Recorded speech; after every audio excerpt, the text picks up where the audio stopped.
Meet the Mets. Step right up and greet the Mets. Bring your kitty, bring your wife.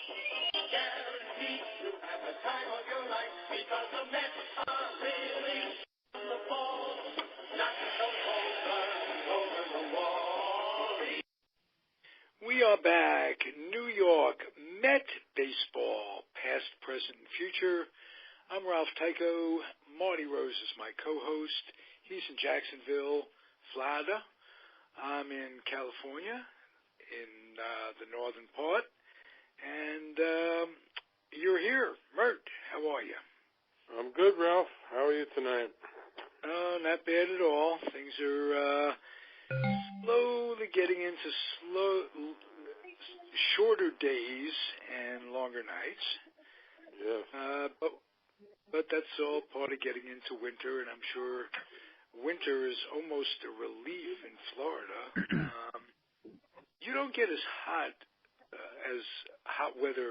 much hot weather, really hot weather, as the southern part of Florida. So in the summer, winter. Now it's nice. You did? Oh yeah, summer. Oof. Upper 90s. Yeah. Oh yeah. Oh, okay. Now okay, it's so very nice, very nice. 70s. You do get some fall. Oh yeah, 50, upper 40s at night, 70s in the daytime. Very nice. Yeah, it's just about basically what Northern California weather is. Alameda especially, about 70, 72. Nice weather. So we found our paradises far from Jackson Heights. True. And far from the 7 train that took us to Shea. And let's talk a little baseball of the Met variety. Big week for the Mets in terms of they made an offer, and you can tell us about it, to Neil Walker, the second baseman. Well, he accepted the qualifying offer today, $17.2 million for 1 year. Yeah. So pretty good salary for a guy coming off back surgery. And, I would think so, and I would also think that's probably why he didn't get any. Well, we don't know what he got, but I'm assuming that since he took this offer, he probably didn't get too many, multiple year offers from anybody because they want to see how his health is this year. Right. Still will be a free agent after this year. It's not that big a risk for the Mets. Let's put it that way. And let's just hope he's healthy. They must know a little bit more than anybody else about his health. I would think so. Give the offer, which brings us to nothing's been said. Are they happy with the trainers, with the training staff?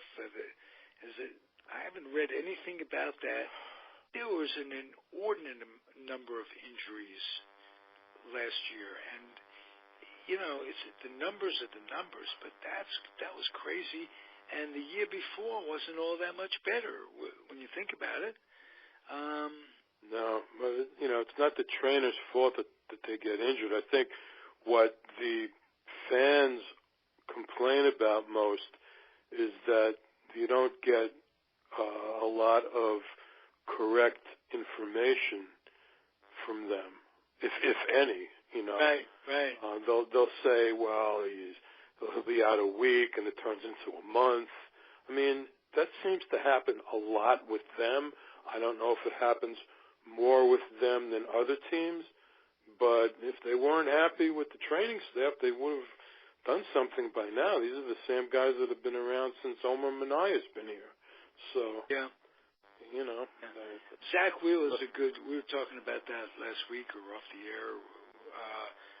Zach Wheeler's a good example of what you're just saying. We thought he was going to be back by the All-Star break. Even before then, he was supposed to maybe May, and then the All-Star break. He never pitched lick one. No. I don't maybe even know. They just hold you back. know if he pitched in They the don't want to play Arizona their cards. Fall League at all? I don't know if I haven't heard about that. I'm going to try to get Daniel Weiss, who was going to join us a week or so ago. The holidays came up. Daniel Weiss is the Brooklyn Cyclone maven, and Right. he knows all about the minor leagues and what's going on, and he'll give us an Arizona update. The update I get in Arizona is they're spending a lot of publicity time on Tebow. He's getting a lot of press, and I don't know what it is. Is this team a freak show or what? I don't know what's going on with them. I don't understand that either. Yeah. I don't. Cespedes. Anything? It appears no. He's going to look around. Any interest from anybody else that scares the Mets, or would the Mets in the long run be happy if they let him go? What do you think? Well, they need him, and I think that they know that they need him. The right-handed hitting power. They have so many left-handed hitting outfielders that they really need this guy. I believe that they understand that they need him, and the guy's proven that he can play here and he can handle the pressure here. You don't know that about guys that haven't played in New York. We've seen it a number of times before, where guys come here, no matter how good they may have been somewhere else, guys come here and just can't handle the amount of press or whatever it is with certainly playing not in New just York. with the Mets, with the Yankees too. Guys like No, absolutely. So I'm sure that they're going to make him a representative offer. There's going to be other teams interested. There's no question about it. But the number of years is going to be the big question here. Before he came to the Mets, he was on three teams in 4 years, or he moved around a lot. Maybe wore out his welcome in some places. I never heard anything about that. Wearing out the welcome part. I wonder anybody leaving the A's because of their financial craziness. That isn't usually indicative of the player's ability. Remember other players who have left the A's lately: Addison Russell, the third baseman whose name escapes me, who went to Donaldson, went to Toronto. It's Coco Crisp played in the playoffs with Cleveland. It just hasn't been a pretty picture, so you can't really consider that the A's. And I heard he was a good teammate in Detroit. He did win the Gold Glove, which we've never seen. You wonder how he did that. Yeah. Right. But, I've heard Texas. I've heard the Dodgers. Not so many others. He does have a very good arm. No question. Yeah. Terrific arm. So that's another thing that I never understood. Granderson doesn't have a good arm. I would have thought that they'd try him in right, but they've moved him so often. That's another thing. They started him in center, and he made way for Coco Crisp with the A's first, and then he left. He went to Detroit as a left fielder. And when the Mets for some reason, he's made it clear that he does not want to play right field. I don't know why, but he's very vocal about that. He didn't mind playing center. He prefers left. Does prefer left, not yes. center. Okay. All right. How about Lucroy? Has there been word about him or rumors? Haven't heard his name mentioned once. Not once. I'm pretty sure he's a free agent. I mean, I looked it up. It seems to be. Yeah. Haven't heard anything about I that. would think that for making a logical move. I mean, they've been weak at catcher for a while. Read an article today off the subject and on the subject a little bit that Nancy Seaver tweets that she didn't say her and her husband, but she did say she was rooting for the Giants against the Mets. I saw that today. Was it something? But there was something buried in that article that was very funny to me. First of all, Seaver denies rooting for the Giants. Tom does, which is cool. But when Nancy put it on her tweet, she says, well, Tom and I were Giant fans growing up in Fresno and this, that, and the other thing. And she's a little pissed at the Mets because of the way he was treated. Pardon me? Of the way he was treated. Right? Yeah, well, he came back to the Mets after all that. I don't know if it was so much that, but she was talking about them not having any statues out for the Mets.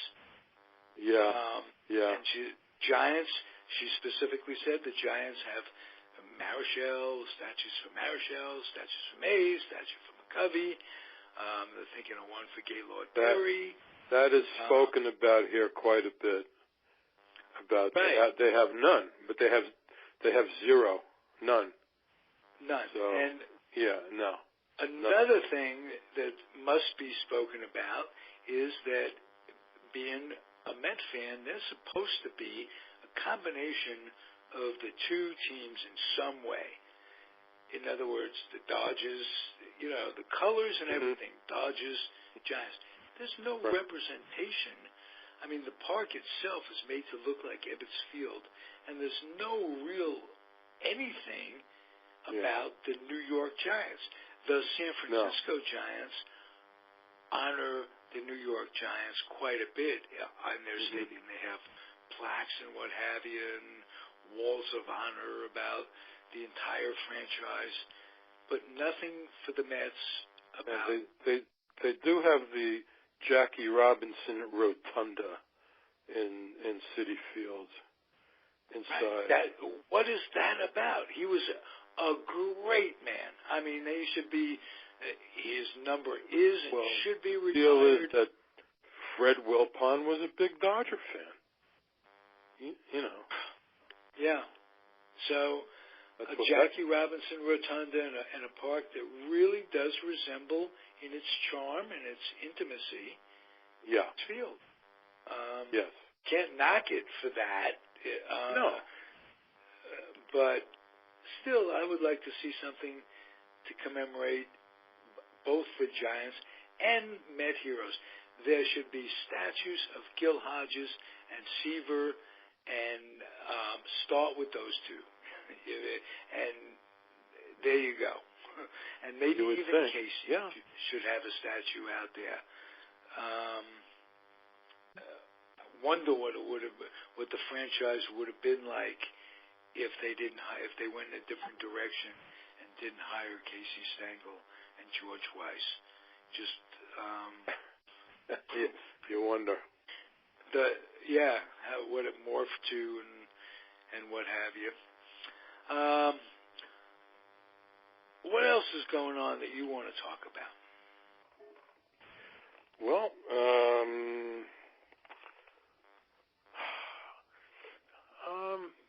I don't know. I was just wondering, how the roster's going to shape up.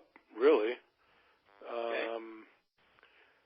there's talk that they could, if they sign Cespedes, they could trade Bruce. They've been talking about that. Right, that he'd be the odd man out because but I think the thing that we really need to think about mostly is the health of the starting pitching, considering what went down at the end of the year last year. I mean, this year. So, right. I mean, we don't know a lot. We know that Syndergaard's okay. He's not having any surgery. You know, they say he's fine. That's great. Harvey's coming along. Because you got Harvey's agent, Boris, is involved, and they're not going to give up much one way or the other. And you wonder if he wasn't right. When you look back upon it, you look back upon his woes coming off surgery, you wonder if the agent wasn't right in this case, and if they did push him a little bit more, if they did push everybody, and if that great year, remember those guys had never pitched big innings before that year. Right. And not only were they pitching big innings, but they were pitching pressure innings well into the playoffs, into the World Series. I mean, that I had this thought that, are they ever going to live up because of that?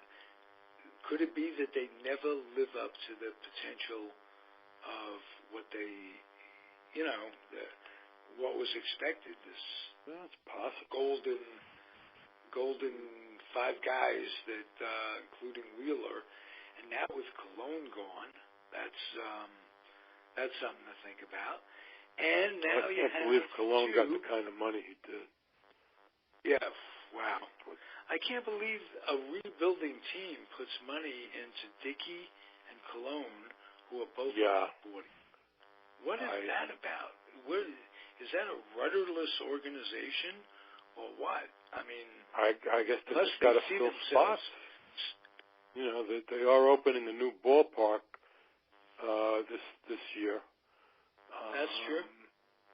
So they know these guys are going to go out there every fifth day and they're not going to break down. They never have. Good point. You know, so maybe just for stability, they're going to have those two old guys out there. Good luck with that. You know, but I think, for the Mets, I mean, I haven't heard anything about DeGrom, nothing. So I'm assuming that he's okay. Haven't heard anything about Matz, who seems to be hurt all the time. But they're really lucky that they came up with Gazelman and Lugo. Yeah, Lugo and Gazelman. But I was thinking something too. It's like one year after another. Those guys pitched more innings than they were used to pitching, because the minor league season ends in September. So they were pitching more innings last year than they ever pitched, whereas the year before, the other guys were pitching more innings. So we depending on guys that are apt to break down because of that. That's true. I'll tell you what, of all the people I've ever heard analyze the pitching woes, it's you, Mert, the best analyzation. These guys are just trying to throw too hard for too long. Yeah. And they're not getting enough rest. And 6 days, instead of 5 days rest, 6 days rest really makes sense, especially for the young guys. Well, yeah, I mean, somebody eventually is going to try that, Right. The only downside to that is that your best guys are going to get less starts over the course of the season. But, I mean, you got to take into account that, you're trying something new, and their health is more important. That's right. And a win is a win. I would try it because, they sure have enough arms. There's no question they have enough arms to do it. Right. And especially if they're coming back from injury as they are, why not? Why break them nice and slowly? Another downside could be that a guy's just not as sharp after 6 days as he would be after 5. Well, it would be 5 days rest. So pitching on the 6th day. So, right. You're right. So, I don't know. But when we were kids, there were 4-man rotations, and 3 days rest to 5. And what with the increase in velocity and constant wear. Nobody ever threw this hard back then. Right. Maybe a couple of guys did, but now everybody does. Yeah, or guys like Ryan Duran for short relief pitches for short periods of time. But 5-6 innings throw a 90, and not just 90 either. He got these guys up to 95, 98 miles an hour. Yeah. And that's got to be a big part of it. Let's go back in the memory book a little bit.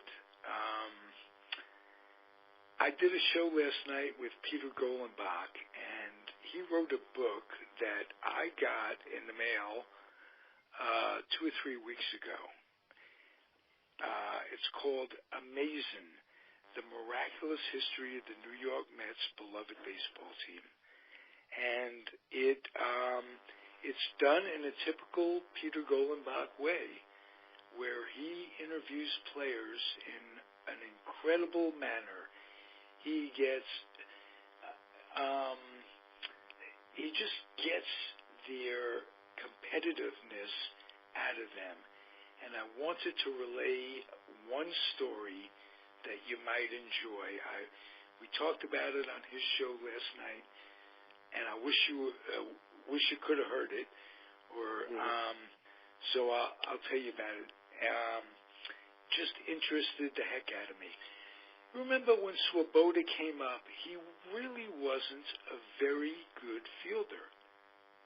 Right. And he made him, so he worked very, very hard. And people said, well, those World Series catches were an anomaly. He wasn't that good. He was very competitive, and he took a lot of pride in having gotten better as a player. And when he made those catches, he had this press people come into your locker, writers come into your locker room talking about it, and a lot of them were amazed. He made this catch, and he had this very prideful, and he said, no, I worked very hard on becoming a right fielder. I had guys go out, hit fungos to me, all angles, playing the wall. I mean, I really took pride in it. Mm-hmm. And he said that, and he also said, I got to the point where I wanted the ball hit to me. Now, I feel that's, psychologically, that's a big step. You want it hit to you, right? So he tells this to the press, and Tommy Agee, he's telling the story in the interview, is Swoboda, that he reads what Tommy Agee says. He goes, oh, he doesn't want the ball hit to him. There's no way. And his competitiveness, even with his teammates and what have you, really showed through in that, because he was pissed at that statement. He says, how could he say something like that? And it just got to me.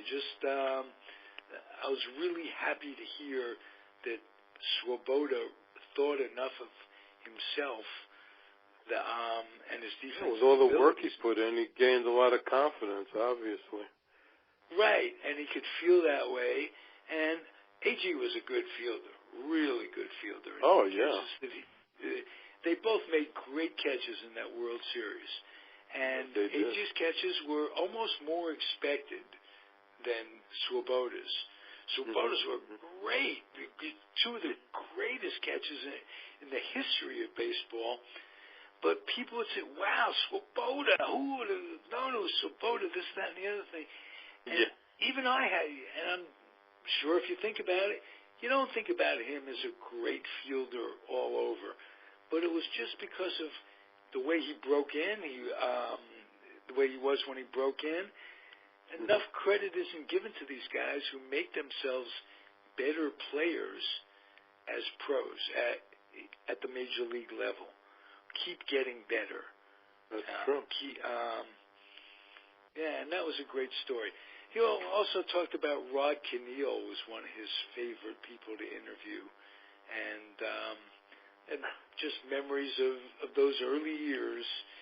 62 was frustrating, but 63 was more frustrating. We lost fewer games, but they weren't as good a team. It just there was something very disappointing out of what we got for Bob Miller. We got Larry Burright, and who else did we get? Tim Harkness, and they just weren't as good. Anyway, it just wasn't as much fun. So the bibliography, we have two books to draw to. Anybody out there that want to read about the history of the Mets, Coppett's book only goes up, I think there was a new edition, and it went to 86 for Leonard Coppett's book about the Mets. And this Peter Golenbach's book goes, well, let's see, all the way through 2000. Oh, the Subway Series. It goes to Al Leiter's Subway Series.